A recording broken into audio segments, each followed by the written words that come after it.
Hi everybody, and a very very welcome to yet another Sunday night live stream. As always, I hope you're all doing absolutely fantastic out there. Now, if you haven't been on one of my live streams before, I am here for you guys. This is what I do.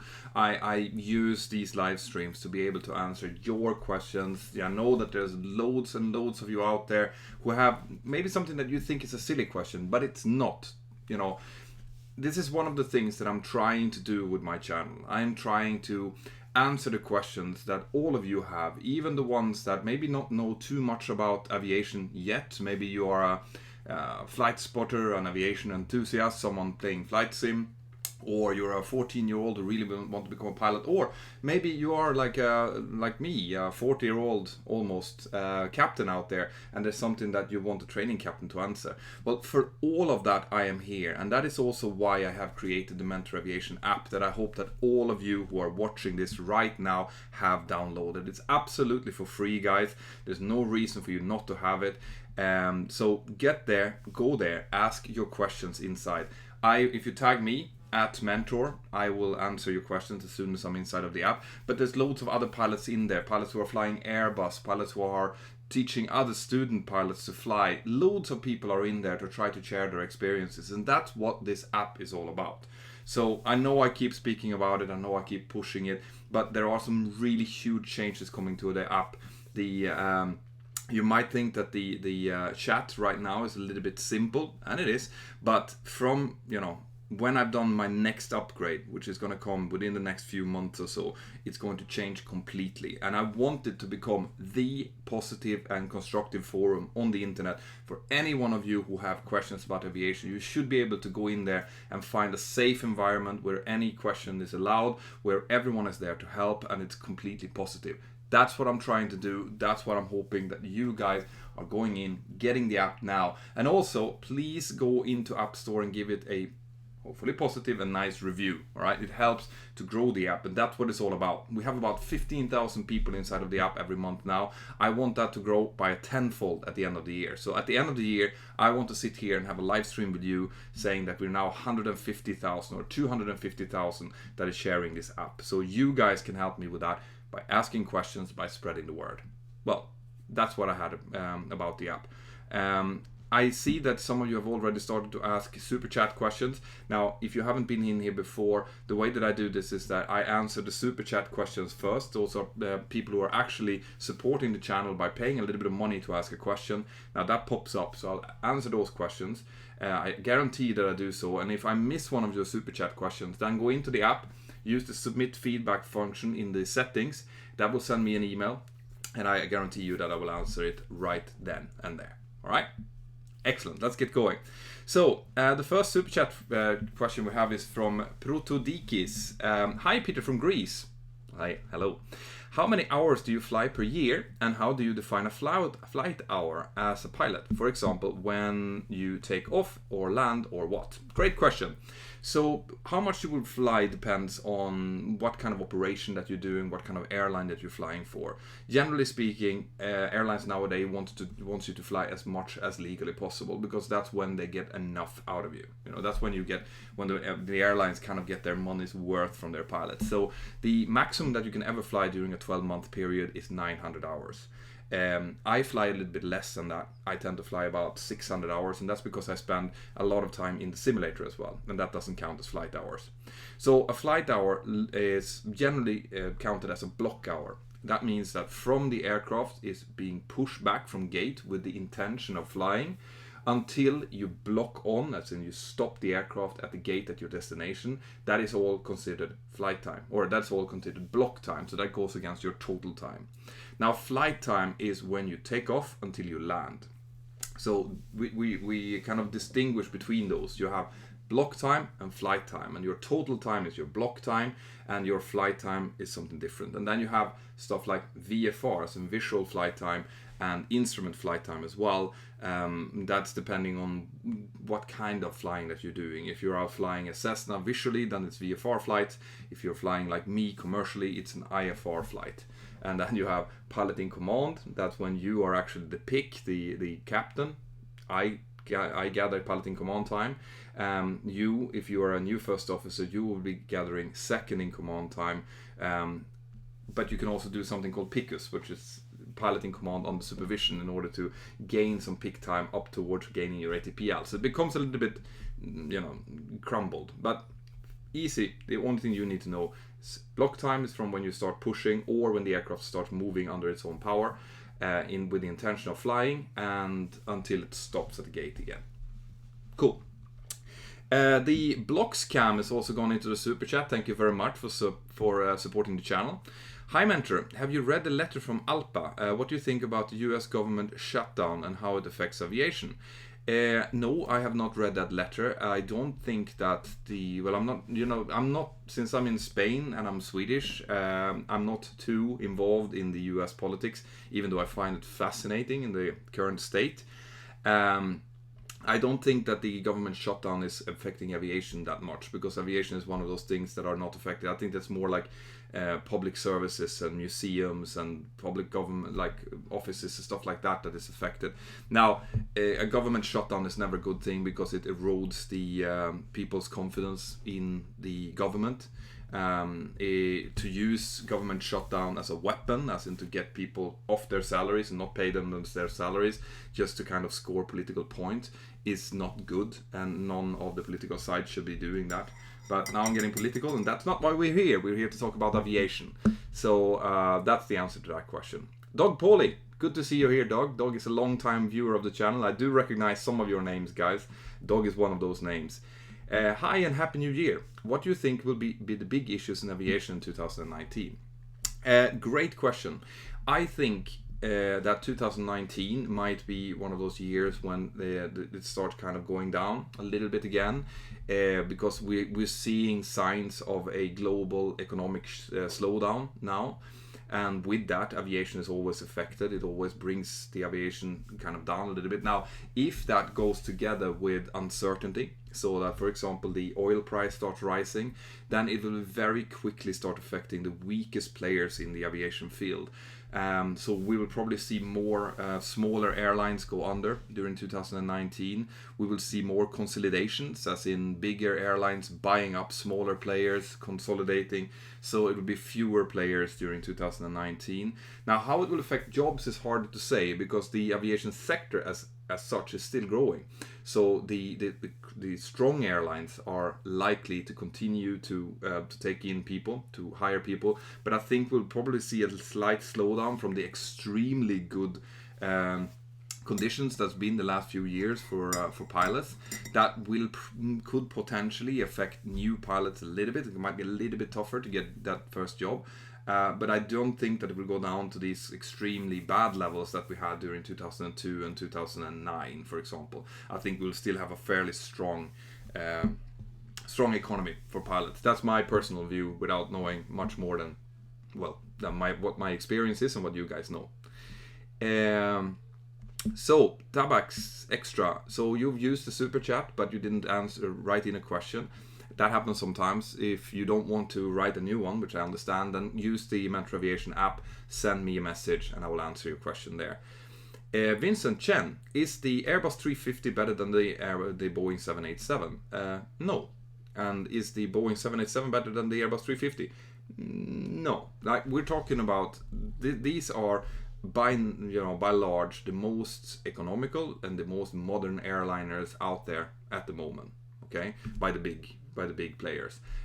They are extremely good at what they're trying to do. So they're tackling more or less the same niche. I think that where one is a little bit stronger, the other one is stronger in another field. It would be very hard for airlines that are looking at buying aircraft in that segment to choose between those two. It'll probably be what kind of aircraft that they're already used to. So if it's a Boeing airline, they're likely to go for the 787. If it's an Airbus airline, they're likely to go for the Airbus 350. But I think that they're both fantastic marvels of modern engineering, great aircrafts, all of them.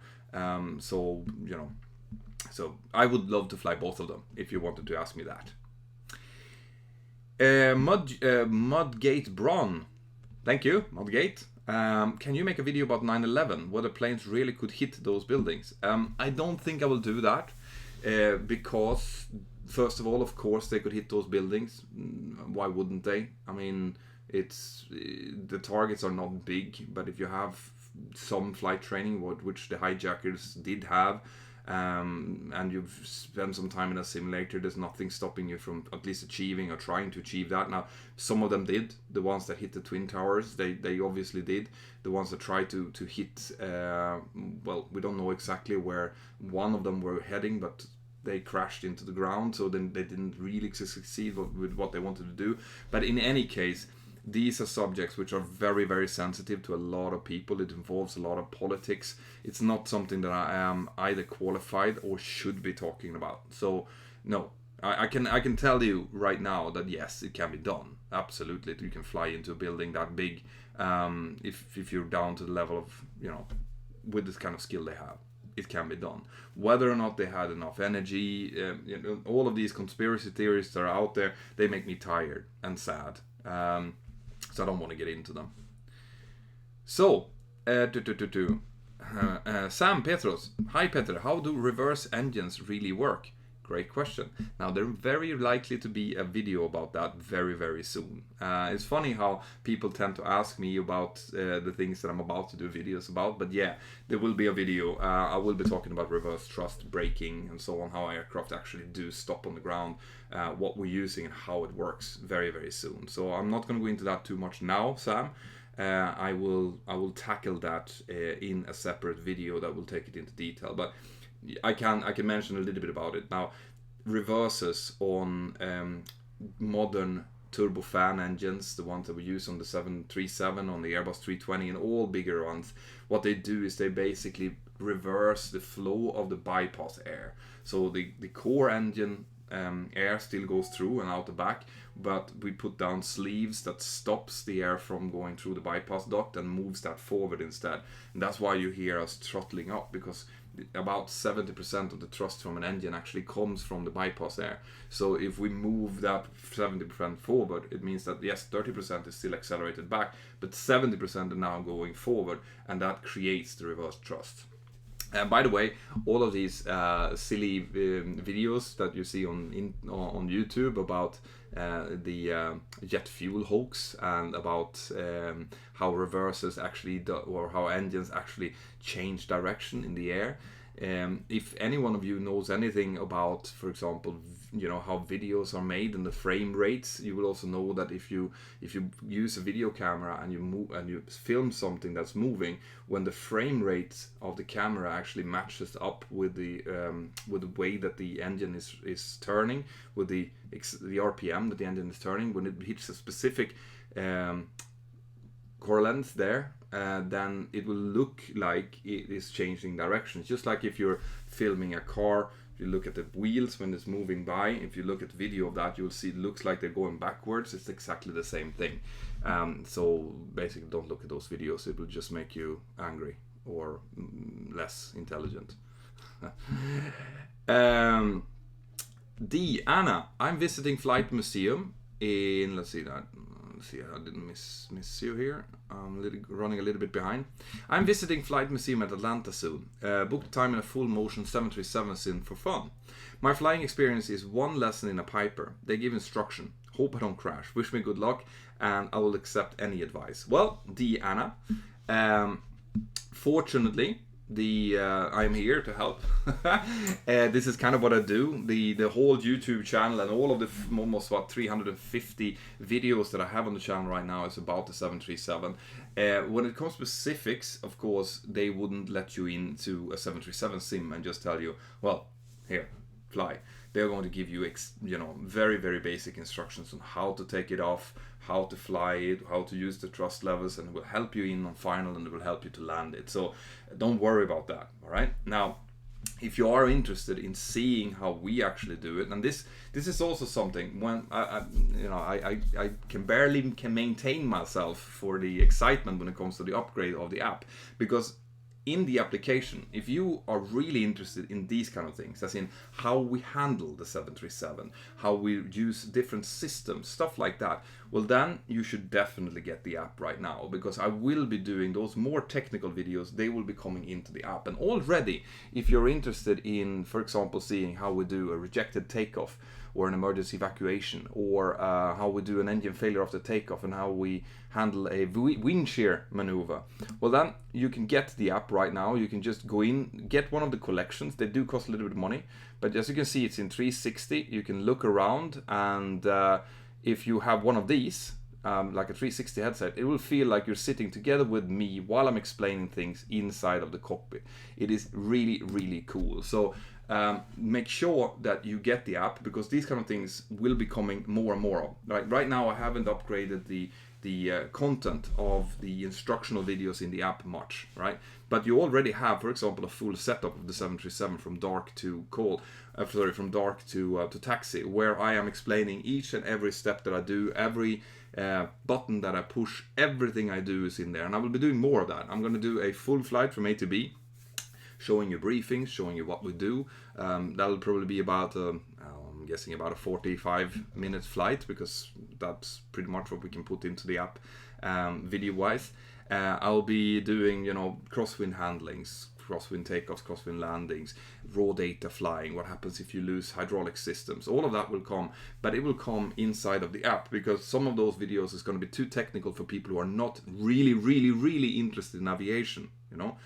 A lot of the people that are watching my YouTube channel at the moment, they want to know the superficial stuff. They want to know, I can explain things in a fairly easy way to understand for almost anyone.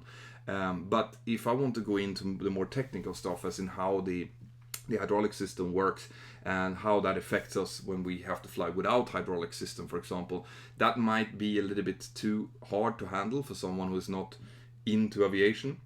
So I'm going to put that inside of the app, and that's going to be, most likely it's going to be one of those premium features that I was talking about, that you can stream video, those kind of videos directly from the app to you. So definitely, if you haven't already, get the app, and if you like that kind of stuff, I would go for the premium feature when that comes as well. It doesn't exist at the moment. At the moment it's fairly simple, but it will come. Right, so continue with the super chat questions here. By the way, Diana, if you go into the chat and you just tag at Mentour, if you have any specific questions on handling or something that how to prepare and stuff, just tag me and ask, and I will try to answer it for you. All right, that goes for every one of you, by the way. And enjoy it. It's going to be fun. Chris Ray, hello from Dallas. Thanks. First time catching you live. Great. I hope that you're enjoying it. I'm going to become an AMP, and I appreciate everything that you do with the app and channel. Thank you. Well, Chris, thank you for being one of the supporters. Thank you for being inside of the app. And I'm guessing with your kind of experience, you are going to be one of the asset ones, the ones that will be answering questions as well as asking them. So please continue to do so. Your presence in the app is really highly appreciated. And that goes for every single one of you who are a little bit experienced inside of the app. Even if you are just experienced in flying Flight Simulator, and there's going to be loads of people who are asking, what kind of flight simulator should I buy? What should I think of? Should I buy some specific hardware? Stuff like that. You are going to be a great asset. So the app, the way that it's being built now, in the way that I'm going to try to present it to the world, is that it's aviation for everyone. Hence the title of today's live stream, Aviation for Everyone, where aviation curiosity meets helpful experience. That's all you need to know about the app, basically. So thank you, and I'm glad if I can help a little bit. That's what I'm here for. Peely, bye. Thank you for supporting. Hi Mentor, I hope you're well. I'm currently doing PPL training, and I did my first solo on Friday. It was unforgettable. What was your first solo like? First of all, congratulations. From the bottom of my heart, congratulations. You will only do that the first solo flight once. I know exactly how you feel, right? The butterflies in your stomach when the flight instructor leaves, and you're thinking, how can they let me fly this thing alone. And then you take off and you realize that you are the one that is in charge. You are the one who have that aircraft in your own hands. No one else but you are going to land it. That is an unforgettable feeling. And that's exactly how my first flight was. I went out flying very early in the morning because my flight instructor at the time really liked going out like really early. It was 6 o'clock in the morning, just as the sun went out. We did a few circuits, and then he told me to taxi into the fueling station. I thought we needed to refuel, and he just got out and said, like, right, go and do a few circuits on your own. And that feeling is unforgettable. You like walking on clouds once you get down from it. So congratulations, well done, and keep flying safe during the rest of your training now. Tab extra. So locally, most of my local transport are done by Dash 8. I have always felt safe in these planes, but they do get tossed around in the wind. Yeah, I mean, the smaller aircraft that you fly, the more they are going to be subjected to, clear air turbulence in general. The bigger mass of an aircraft, the less you will feel that. If you're flying a 747, for example, you will look out. Like if you saw my video about why the wings are flexing, you know that since the wings are larger, they will flex. It look like they flex a little bit more on the bigger aircraft, but they will also absorb quite a lot of the turbulence. And the fact that they have so much mass makes them less. It feels less with the turbulence. But the Dash 8 is smaller, is more rigid wings and things. You will feel all of the turbulence inside of that. Now that doesn't have anything to do with the safety. Dash 8 is a very safe aircraft. I know that they had some problems with landing gears a few years back, where a few of them actually retracted or bent the landing gear on landing. I know Scandinavian Airlines system had a few incidents with that, but that has been fixed. So the Dash 8 is a very capable, very modern, and very economical aircraft to fly. And I wouldn't have any kind of... I've flown it many, many times as a passenger, and I have no problems in flying on those. So, Antimony, thank you. Good evening. Do you know what SCC stamp means on boarding pass? And is it related to the SSS security screening code by the TSA? I'm going to right now say that I don't know from the top of my head what it stands for. This looks like it's an American thing. I'm guessing that it stands for security. Security check carried out, possibly.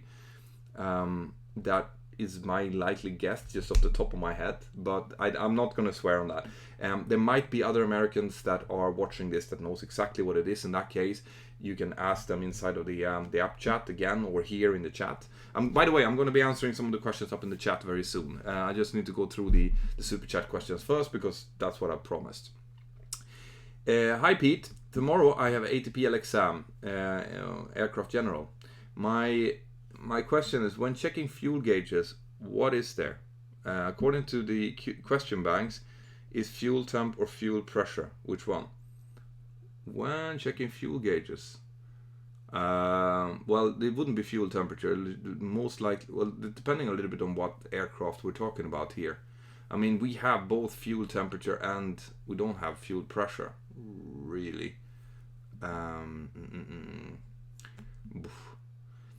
Listen, can you write that in an email to me instead? Can I see the whole question? Because I can't, before an exam, I don't want you to give you the wrong answer. All right.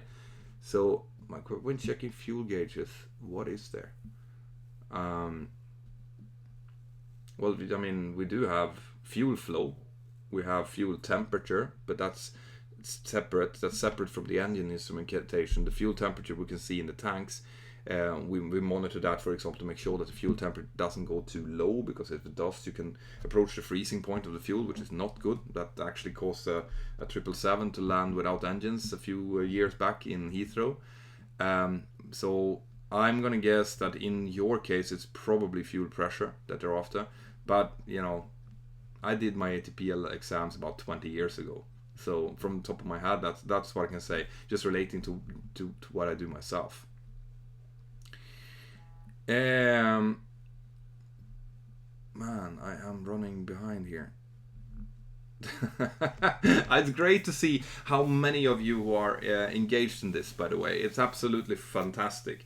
And if you want an absolutely fantastic t-shirt, by the way, if you look at the and the link down here to Teespring, I have actually created a little bit of these t-shirts and stuff that you guys were asking for.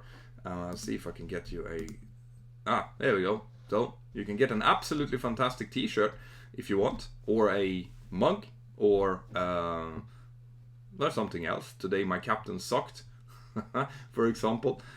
Just check it out, all right? And by the way, if you have any suggestions about merchandise that I should be doing, I have, like, if you look at my Instagram, for example, I'm hoping you have checked out my Instagram, Mentour_pilot.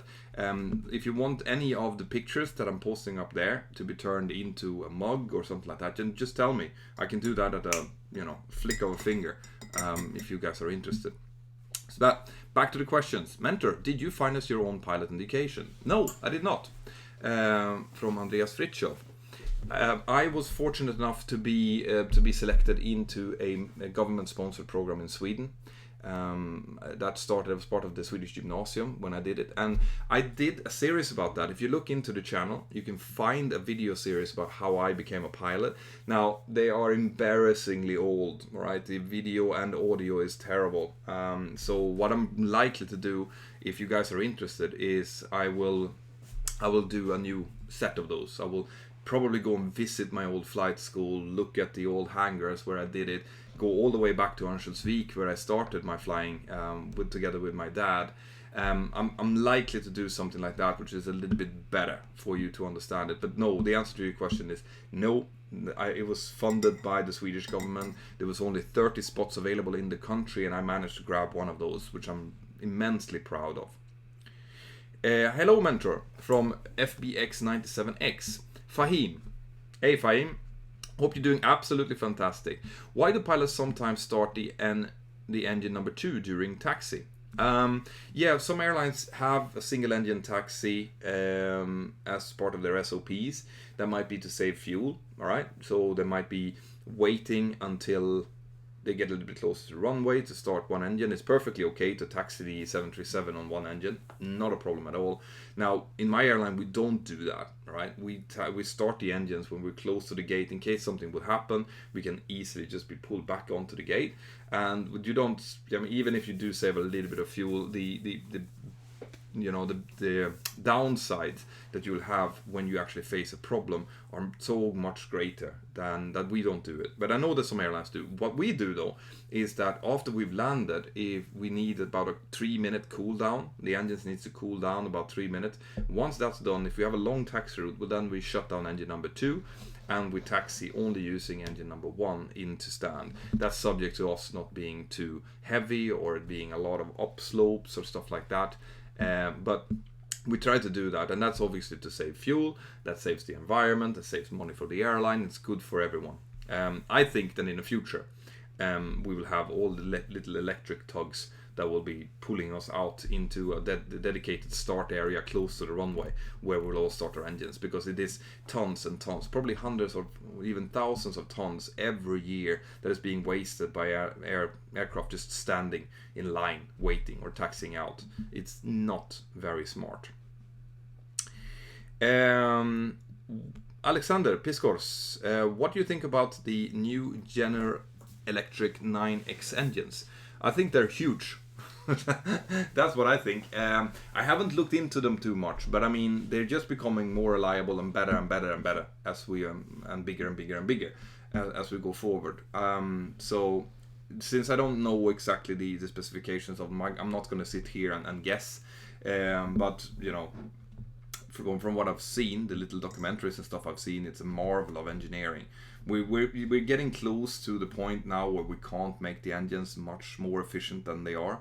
So it'll be interesting to see what the next step will be. You know, who will have the Apple moment and come up with something completely new, like electrical help engines and stuff like that. That's probably what we'll see during the coming decades. Takeoff Aviation, great to have you here. Hello, Mentor. I'm currently looking at schools for flight training. Are there any key points I should be looking at while browsing? This is also something that will be inside of the app, right? Already, if you go into the app, you can look for a video called Flight School Contacts for the Chat, where we have listed countries and flight schools all over the world, and people inside of the app who are willing to give you feedback to the schools, because this is one of the main things. Now, when you are looking for flight school, first of all, you need to decide on what budget you have. All right, how much are you going to, or are you able to pay? So that will determine whether or not you go an integrated course or a modular course. Now, you probably already decided what to do. So if you're looking at integrated courses, well, then you look wide. Okay, if you're in the European Union, you have the entire European Union to choose from. Do so. Look at other countries as well, not just by yourself, because it might be nice to be able to eat your mom's food every day, but you might be able to save maybe 20,000-30,000 euros and get the same quality flight training if you go to another country, and still, even if you have to pay for your living and stuff, it might still be cheaper. So start looking at that. Then start gathering information. Okay, check which schools have the best reputation contra price.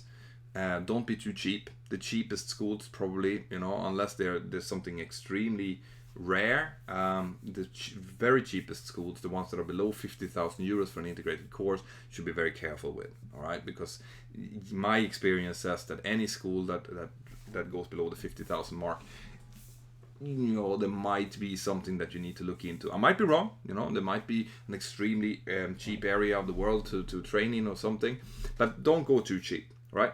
Find someone that has good reputation, and then once you have narrowed it down to maybe 5-10 schools, well, then you need to start trying to find feedback from old students, preferably people who are not in training already, because they won't feel the urge to speak good about their school, because they feel pressure about it. Talk to someone who's left. All right? Also try to find out, do people from these schools generally get a job? As in, do they have good contact with airlines, stuff like that. And once you've done that, and you kind of narrowed it down to maybe 3 or 4, well, then you go and you start visiting these schools. You go to open days, you get a feeling for both how the instructors are, how the classrooms are, how the aircraft look, are they well maintained, and you get a feeling. And I'm sure that once you do that, you will quite quickly find a favorite. And then, once you've done that amount of research, just go for the one that you've decided on, the one that feels better, the one that you have good feedback on. But this is where the app is going to be helpful as well. This is a feature that I will be likely building on to more and more, so that you guys can give feedback about schools all over the world, instead of trying to find this by yourself, because currently there's not too many forums that gives it. So I hope that helped. Petros, good evening from Berlin. Which was the most difficult condition you faced during a flight as a pilot? I remember a flight as a first officer when we flew into Oslo back early during my flying career, and we had taken a certain amount of fuel based on weather being forecasted to be fairly good, but it turned out to be absolutely horrendous with fog and snow. And we ended up having to divert, and not really knowing exactly which airport that we could divert to, because it's all gotten really bad. And I remember that feeling as being horrible, feeling that now we have to decide if weather is equally bad everywhere. This is much worse than forecasted. That was not a good feeling, and that's something that I've brought with me from then, is that if you have if there's any kind of tendency showing that there is a possibility of the weather becoming worse than you think it will be, or you see a general overview of the weather in the area, because you're supposed to check that as well, and it looks like, it says that it's not going to be foggy, but these airports around are foggy, and this, just take extra fuel, give yourself a little bit extra time, and you will be able to motivate it. That was something. Otherwise, I've been very lucky. The aircraft that I fly is extremely reliable, touch wood. Very, there are little things that breaks from now and then, but they tend to be part of redundant materials. I've had stuff like flaps not working properly. That is a slightly bigger thing, but still okay as long as you have a long runway. I've had people getting sick on board. That is bad, but it's also something that we're trained for. So generally speaking, the really bad stuff that happens to you as a pilot tends to be things that you have not trained or planned for, and stuff that passengers might not think is that bad, like weather, for example. They think, well, if you lose an engine, what about that? Well, an engine failure we have a procedure for. We know exactly what to do. We contain it, we try to restart it if possible. If not, we will return. All of that is fairly straightforward. It's stuff when you What should I do? There's no good alternates anymore. There's thunderstorms everywhere. The fuel is running lower. That's when you really feel how heavy those 4 stripes are. All right. That's where you need to sit and have hopefully a good first officer by your side, but also that you can slow things down. You have already made a plan B, that you've seen this from far away, and this is what it's about. When you want to be a good pilot, it's not all about being able to do nice smooth landings. It's much more about being able to get good situational awareness, just to be able to foresee these things, like, oh, that weather doesn't look very good, let's take some extra fuel here. What happens if it's fogged out or if it's full of thunderstorms? Well, then what we'll do is we will hold for this amount of time, and then we will divert to that place that's free of thunderstorms. We know that, so that you already have projected a problem into the future and foreseen potential outcomes. That's what's going to be your job, and that's the biggest difference between flying as a first officer and as a captain. The captains tends to think like this all the time. So while the first officer are extremely focused on doing a very good flight, they're pilot flying, they're doing the SOPs very good, all of that, the captains tends to be sitting back a little bit more and think, all right, so okay, when we land there, I'm going to have to protect fuel for the next leg, which is going to be here, and they're already 2 or 3 flights forward if you're doing that many flights a day. Generally, when I do command upgrade training, that's what takes the most energy for the first officer, to switch mindset like that. And it's also extremely interesting to watch and very rewarding. Dog Paulie again. Hey dog, you're on fire today. I'm flying to Barra, where Loganair schedules flights using the beach as a runway. Have you ever done beach landings? I'm excited but nervous. I've never done beach landings. No, I've never. You have to have I'm losing my voice now. You have to have a slightly smaller aircraft. They have to be built for that. But if it's certified to carry passengers to that, you don't have to be at least a bit worried, right? Nothing, because they would never allow passenger service onto a runway that wasn't safe. I think that's also a misconception that a lot of people have, that I bet they're just trying. I bet they will do that, but hopefully it will be okay. No. Anytime that you are on a scheduled airline, they're flying to a place, then that airport is okay. That airline is okay. If it's in the European Union, it has been checked. They're scheduling and certifying everything that you do. So there's no amount of let's try it in there. No, it's all checked. So enjoy it. I'm sure it's going to be a cool experience. Do send pictures if you have. You have my email address, so do that. Christoph Esch, thanks for all the information. Well, thank you for being here and for supporting the channel. Moxen Alidesh, I see that you've done a super chat. Once again, into the app, submit feedback, send me an email about what that question was. João Rodolfo Vaz Camargo Neto. Well, that's a good name you have there, man. Hello from Brazil, hola. Hope you're well. I've started my career in aviation in 2018. I'm 27 years old. Do you think I'm too old to start this career? And what do you think I can do to accelerate my career? No, you're not too old. A lot of people start in the late 20s, so that's not a problem at all. You don't really become too old unless your personal circumstances changes, generally speaking. Or unless the airlines have some kind of rule they should be sharing that. What you can do to accelerate, but it's not much that you can do. You get your licenses, you start applying, you try to get as much flight time as you can and get yourself into a cockpit. The earlier you can get your first job, the better it will be. Once you have your first job, then it's all sorted more or less. Then it's just about building experience and then possibly jumping up through the career ladder. Doing stuff like, if there's an SFI, Synthetic Flight Instructor program in your airline, you should definitely be considering that. That is a fantastic opportunity. It's also something I probably will do a video about eventually, because I did the SFI route. The reason that you guys are listening to me now, I have the possibility and the chance to be teaching the stuff that I do, is because I got that training. It's because I got the SFI training. It helped me to be able to explain these kind of things in a way that people understand it. It's a fantastic career opportunity that I hope that if you were watching right now have the opportunity to do it, do it. Even if it delays your command a little bit because you're not getting the hours as quickly, it's still worth it. It's the single best thing that I have done in my career. Good. Man, I keep answering questions here. I want to go up to the normal chat and answer, but I keep getting new questions here. So Anthony Ochoa, have you ever had an emergency in flight? Yeah, I've had medical emergencies. I haven't had actual, an emergency is very rare. Okay, you might get an urgency.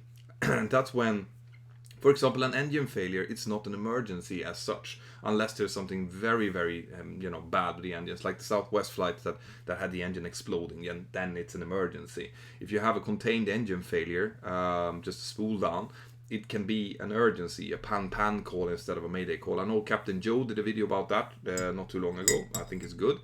So check that out.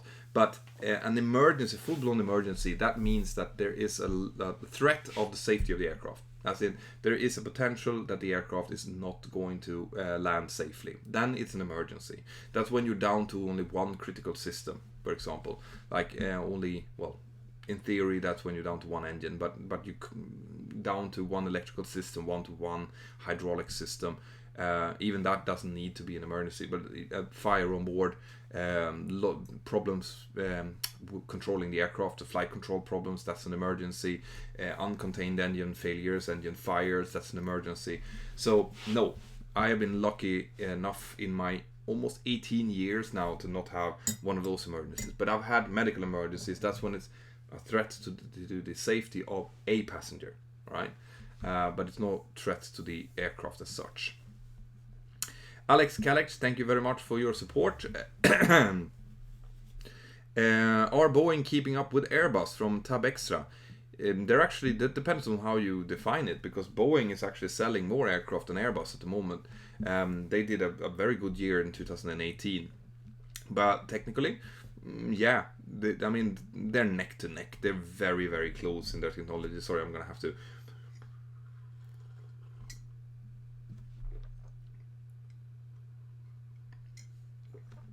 That is speaking for almost an hour straight kills my voice. And I've also been on a Kina, the Grand Kina of Bescano, which is crazy. You scream all the time. It's like bingo on steroids. It's funny. Berglund, Aviation, älskar din kanal. Fortsätt att inspirera som du gör. Tack. For those of you who doesn't know that it's Swedish, basically says that the channel is great and keep inspiring, and I fully intend to do so. That's what I want to try to do. I'm going to try to spice it up a little bit. The channel will probably involve a little bit more collaborations if I can find someone who wants to join in the channel, make it a little bit more interesting to watch, maybe two of us. There's going to be more in-flight videos, not actual in-flight, but I'm going to show you stuff from the simulator. That will be coming. I will be doing more technical videos. There'll be loads and loads coming in 2019, so do stay tuned.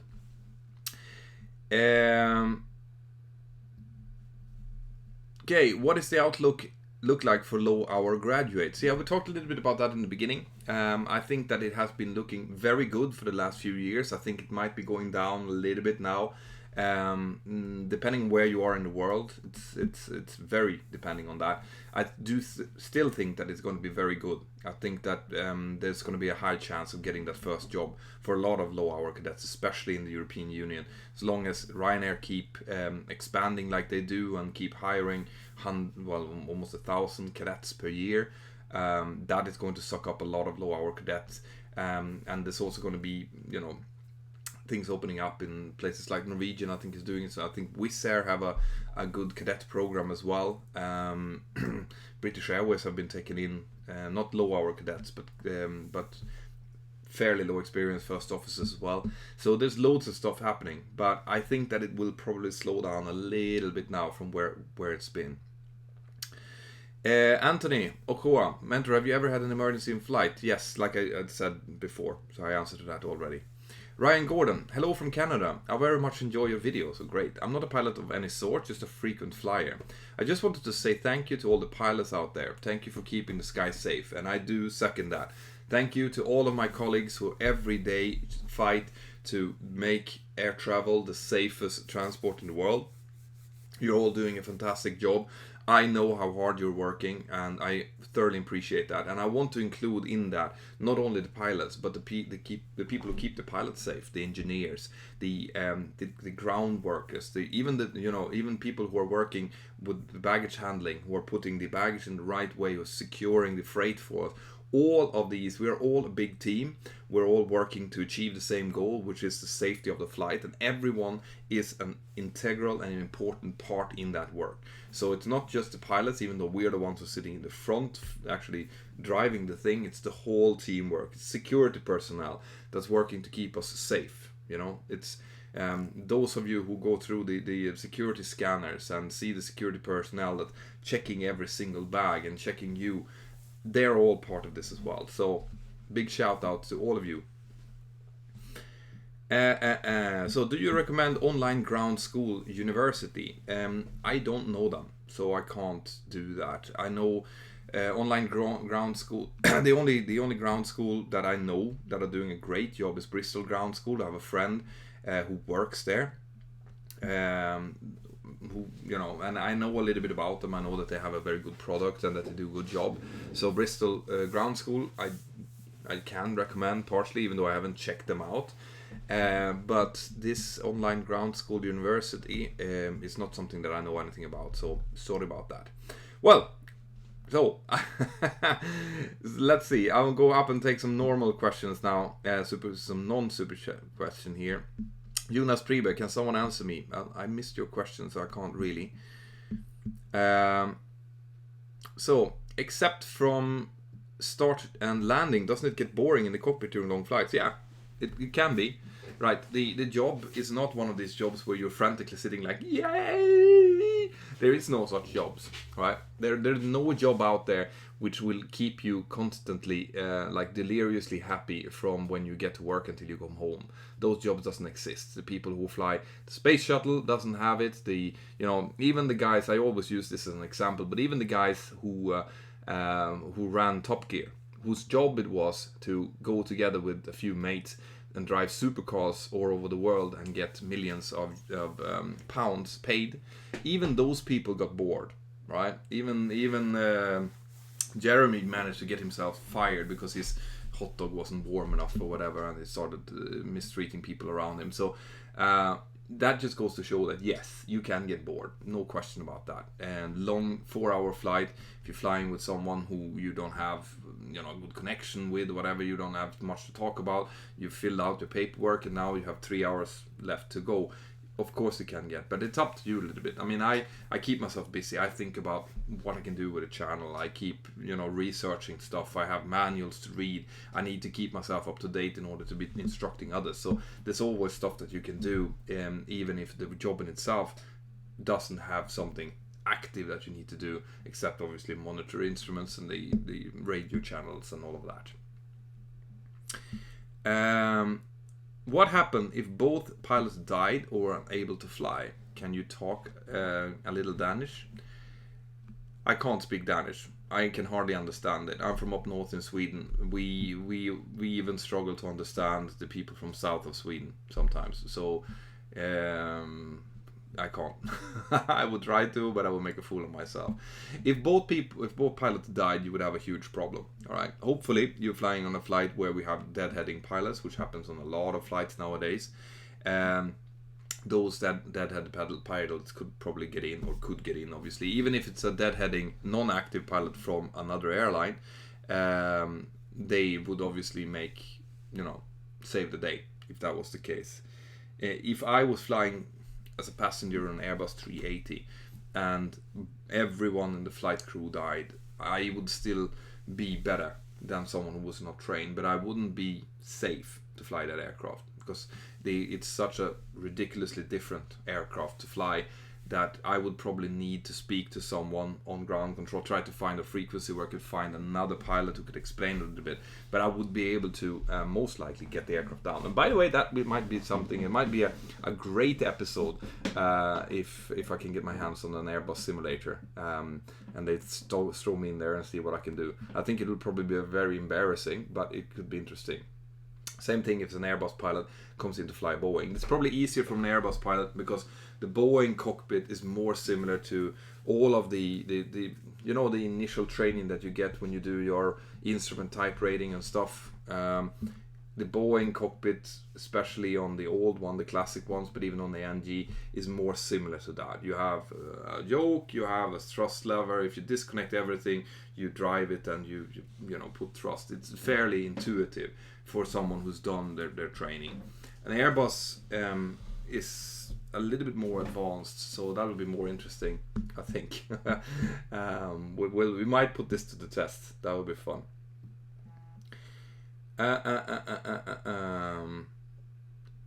So P911 TS, yeah, you know what I mean. I'm talking about Skånska, obviously. Is it less safe to fly with Ryanair? No. This is actually fun.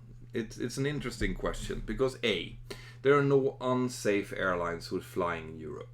All right, I can just go out and say exactly that. If an airline is flying in Europe, it's a safe airline, and that has been checked by the European authorities. They're complying with all of the training requirements for the pilot, for the cabin crew, for all of it. Okay. When it comes to Ryanair is now the safest airline in the world. And why can I say that? Well, I can say that because they are the only airline in the world who's flying more than 1 billion passengers, who has flown more than 1 billion passengers without a single fatality due to an accident, right? There's been people dying because of diseases and sickness on board that doesn't count. It used to be Southwest Airlines that was the safest airline in the world. They had 1.8 billion flown passengers with no fatalities, but then they had the unfortunate accident last year where one woman was killed. So now there's been one fatality and they still have 1.9 billion passengers or something. Ryanair is the next in line, 1.2 billion passengers flown, no fatalities since they started operation back in 1986, I think.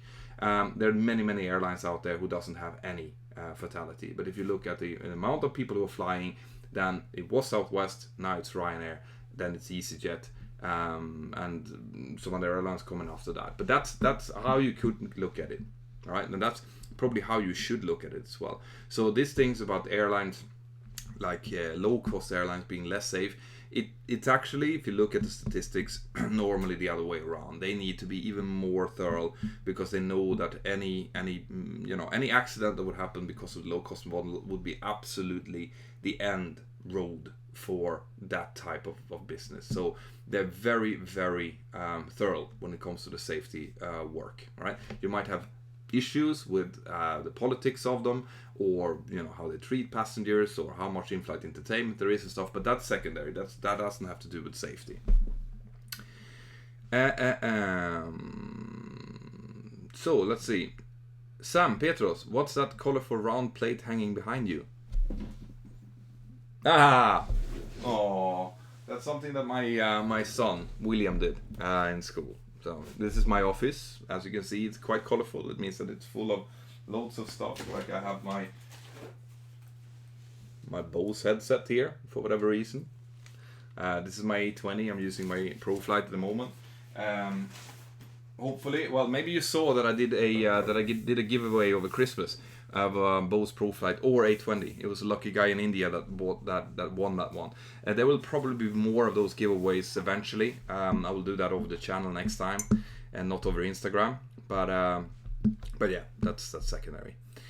Jordan calls. I'm off to Thailand on Friday. Well, good for you. New key to Gatwick to Phuket. I know you like Thailand. I've never been. Can you recommend any activities or food? Oh, if you've never been, where are you going? Are you going to Phuket? So you're going to Phuket? Yes. Phuket is very busy. All right, a lot of tourists. What you should be doing is get away from Phuket a little bit if you want to see a little bit more of Thailand. I would take a speedboat over to Ao Nang, over to Krabi, or in that area, the PP Islands, for example. Go there for a few days if you can. Any Thai food is good. I love Thai food. If you like a little bit of spicy food, there's this much. What I tend to do is I tend to avoid the tourist strips. So the tourist strips, the food is still good, right? You should probably try it there to start with it, but it has become a little bit adapted to the tourists. So what I tend to do is I go past the tourist strip, then I go to the left or right, into where the locals are eating, and I find a clean place which looks cheap, just some plastic chairs, plastic table, but it looks nice, and I can see locals eating there. When I see that, that's where I eat. The price is going to be half as much as on the tourist street. You're going to get more food, and it's going to be better food. All right, it's going to be more authentic Thai.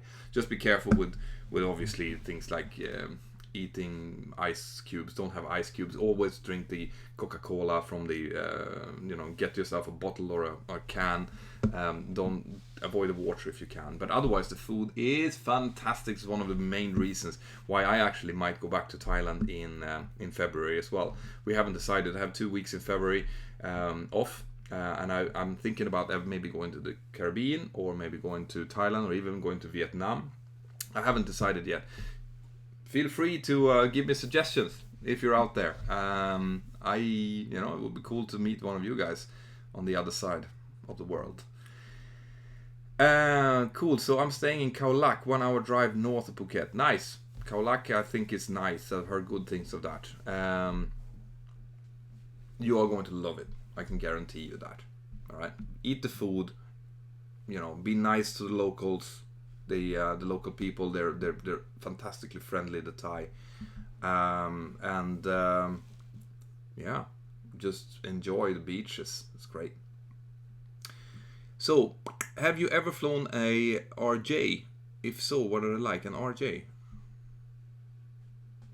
This is what I'm not sure what an RJ is. Can you write that in either in the normal chat or here? Let's see, an RJ. I haven't flown an RJ. Donovan, you should come to Jamaica. We're actually looking at Jamaica.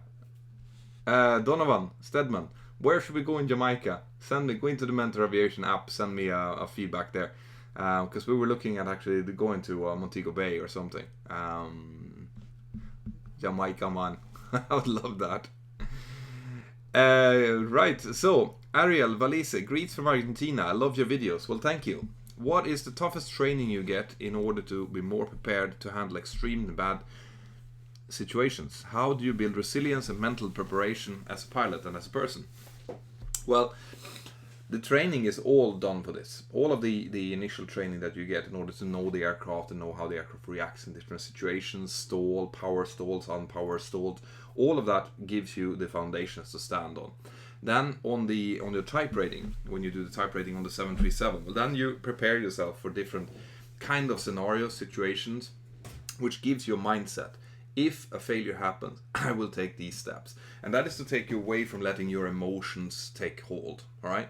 Because if you were, let's say you were sitting in a car, right? You're driving down the highway, and suddenly the car just starts spluttering, you get red lights popping up on your engine display. Most people would just hit the brakes and just, tear it off the road or whatever without checking if there's any traffic in the way or anything like that. And that's because they don't have any training on that. They will just react like with the animal instinct that the body has. When something is dangerous, you try to avoid it. That's what the monkeys were doing when they saw a saber-toothed tiger. They ran away, right? Pilots are trying to react to it in a structured way. So you see a light, you say, we have a light. You go up to a colleague, can you confirm the problem? The colleague looks at the problem. This is the problem. Right, let's do this. And you take it step by step. You kind of divide the problem into smaller problems. You deal with them each one. Everyone has a defined role. Right, I am pilot flying. I will continue to fly the aircraft. I'll handle it.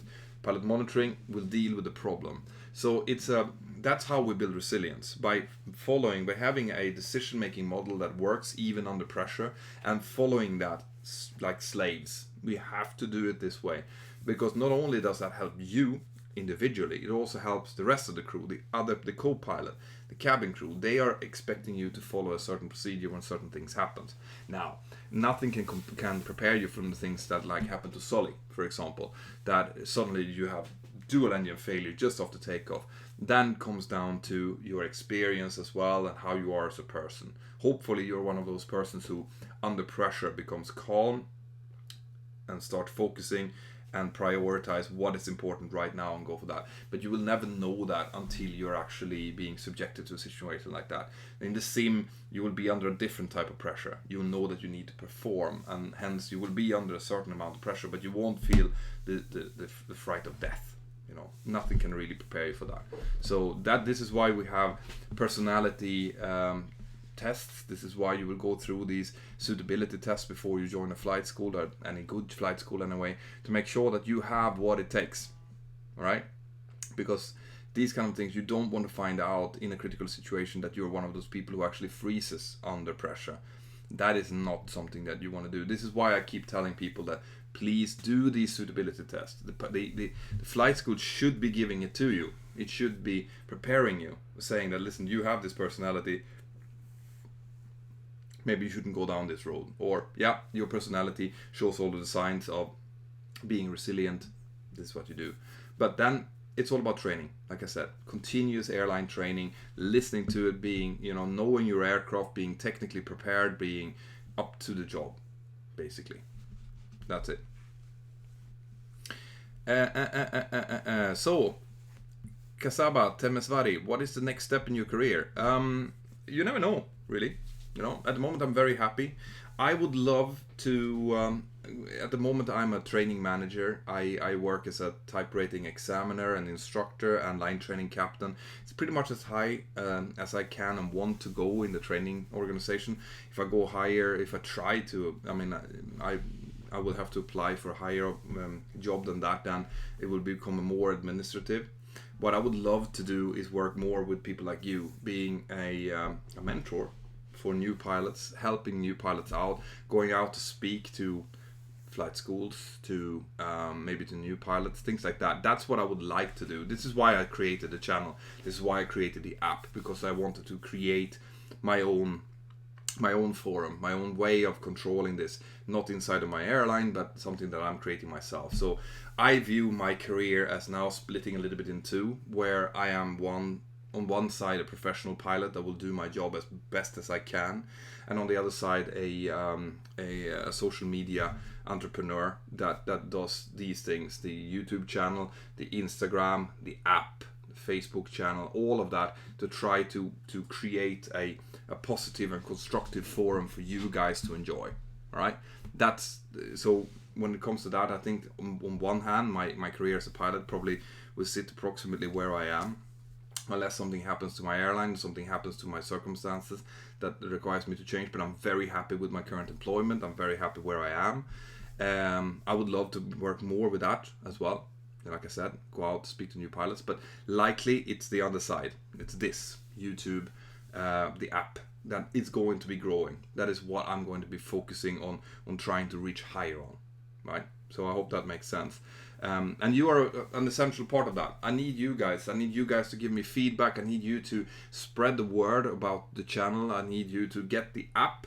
I need you. By the way, guys, I always do this. Well, I not always do this, but I ask if you guys, if you haven't got the app already, or if you haven't got any of the collections, I can go in and I can lower the price of the complete collection, all in one. There's loads of collections there, but the all-in-one collection includes all of the different 360 videos that I have. If you guys want to, I can right now, after we finish this, I can go in and I can lower the price down to half price on that. That's going to be $5 or €5 for about 2 hours of me instructing you guys in, like I said, how to do an engine failure after takeoff, which is what I'm showing you here. So I can do that. I can go in and I can lower the price, but only if you guys want to. So those of you who doesn't have the app, if you want to download it, then I want you to write yes now. Okay, I want you to write yes in the comment section here. That way I know if there's any interest for it, and if I get enough yeses, then I will go in immediately after this is finished and I will lower the price to half. That's going to be €5. You can just go in, get it, try it. I guarantee you that you will like it. All right, I do guarantee you. And these are the last 360 videos that I will do. Okay, I will after this I will do wide angle, much higher definition videos, instructions still, but it looks like there's enough people liking this. Oh, there's one no here. Mimic sass, you don't want that. Why is that? Leslie doesn't want it either. No way, the internet is free. Yeah, the internet is free, but this is also something that I've noticed lately.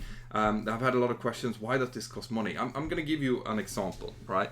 The app that I've created, I did that to give a forum. I give a social media forum for everyone who's interested in aviation, for you guys. I didn't want that to cost any money, so I created the app. The app cost 15,000 euros to make. All right. I'm not charging for anything, but I thought I need to be able to recoup some of that money. So I created these instructional videos in 360 inside of a cockpit, which I got, and I traveled to do it. Created that, I put it in, and it's completely up to everyone. If they want to buy it, they can do it. If not, but I'm still getting people complaining about why is it not for free. Well, that's because if you want quality material, whatever it might be in the world, you're going to have to pay for it. Someone is going to have to use their talent to create something for you, and it's going to cost money. Right? That's just the way it is. So the people who says, well, the internet is free, of course it is. But if you want something that's free, then you are the product. That's as easy as that. If you want to use Facebook, well then Facebook is going to use you. So I prefer to create quality content. You might have to pay a little bit for it, but we're talking about 2 hours of instruction in this case for €5. If you would buy me as a flight instructor for 2 hours in a simulator, that will be closer to €1,000, right? And that's what an airline would be charging to hire a TRE to you. So, you know, I don't really care when people say that, but it does hurt a little bit when I know, you know, the kind of investment I'm doing to create it in the first place. Right, more questions here. Go to Barbados from Jake Harvey. Yeah, we have been looking at Barbados as well. Francisco Guevara tried twice to put in a question here. Go into the app, go to the submit feedback, and send me the question there, and I'll try to answer it probably tomorrow. Stephen Miller. Is it the Stephen Miller? How often are pilots injured during inspections? I've never heard about it. I've heard of people maybe slipping on a patch of ice and getting injured, but very, very rarely would be the answer to that. Francisco Guerra again. You have to write when you put the super chat in. You have to actually write the question as well, otherwise it doesn't come in.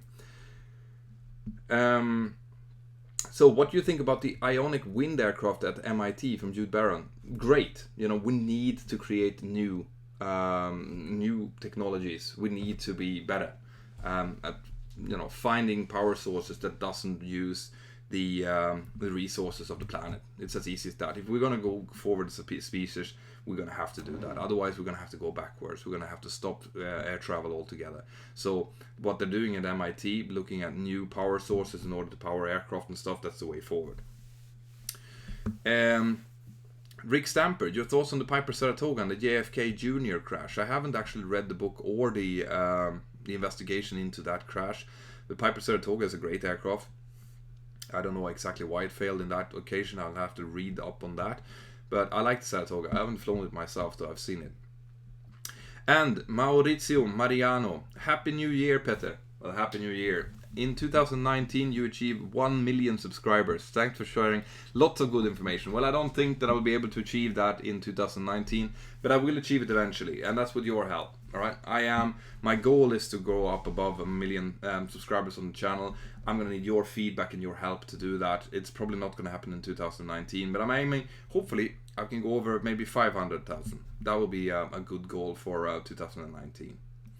Anyway, guys, I'll take some more questions. I'll take some questions from the Mentour Aviation app chat there as well, because I've completely forgotten about that. Loads and loads of stuff. Let's see if I can upgrade this. There we go. Hi, Peter. What do you think I should focus on? I'll focus a couple of weeks before starting my 737 type rating. FCOM, OM, flow system. Thanks for your app. It's amazing.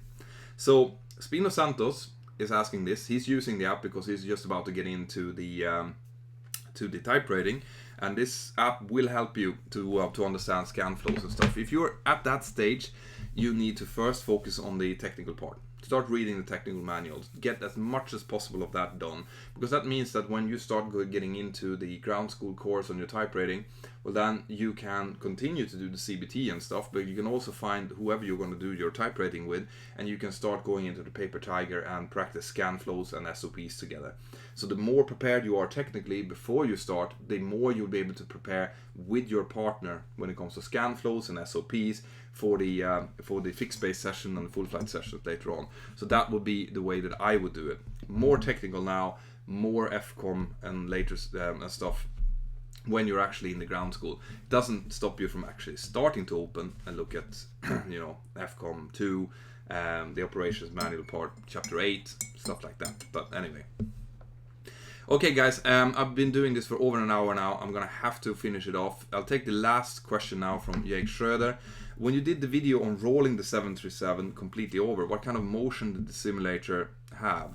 I'm assuming it can't actually go upside down. No, I was in a fixed base simulator for that.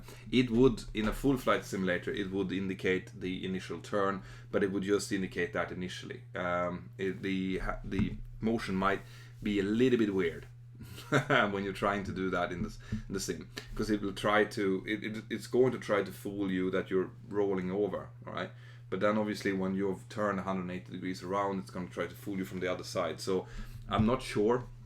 We're not supposed to be playing with simulators like that, especially not with the motion on. So I probably won't be trying it either. The full motion simulators, they're great machines, but they can't accurately simulate all of these things. That's why people shouldn't be playing inside of them, because they're not built for that. That's not what they were designed to do. They're designed to be inside of a certain amount, a certain envelope, and they are built to be very, very accurate inside of that envelope. But once you go outside, then it might not be representing reality anymore. This is something that we are very careful with when we're doing type ratings, because we don't want to give the students a false sense of security. Like, you can do that and it doesn't happen, nothing happens. It can't simulate G-forces, for example. That's going to be, in the maneuver I did in the sim, that will be fairly significant, because I had to pull it out of almost a 30-degree nose down dive. So basically don't do it, right? And let's see, there's one more super chat here before I go. This is Webb, and thanks for all. Regarding the ERG 190 incident in Portugal, may that be possible on the 737 with the controls work reversed or crazy? Not sure exactly what kind of flight control system the ERG has. Wait. But I would say that would be highly unlikely, because the 737 actually have physical flight controls, as in it has wires that goes out to the flight control. So on a 737, theoretically, if something like that would happen, if we turn off all the hydraulics, we could fly it like a normal aircraft. So it's unlikely that would happen. That would be more like a fly-by-wire kind of thing to happen. And that, my friends, on that bombshell, I will be finishing this off. I hope you've enjoyed this very long, this is almost twice as long as I normally do. I have really enjoyed it. I thought it was great to speak to you. I hope that I will get to see all of you inside of the Mentour Aviation app. We can go into the chat now and we can talk a little bit after this. Have an absolutely fantastic day. Remember, I will be lowering the price from now and one day until tomorrow evening. It will be down to half price on the all-in-one collection. So if you want to have the all-in-one collection, that's what you should be checking for. Have a fantastic day wherever you are, and I will see you with my next video on Friday. Bye bye.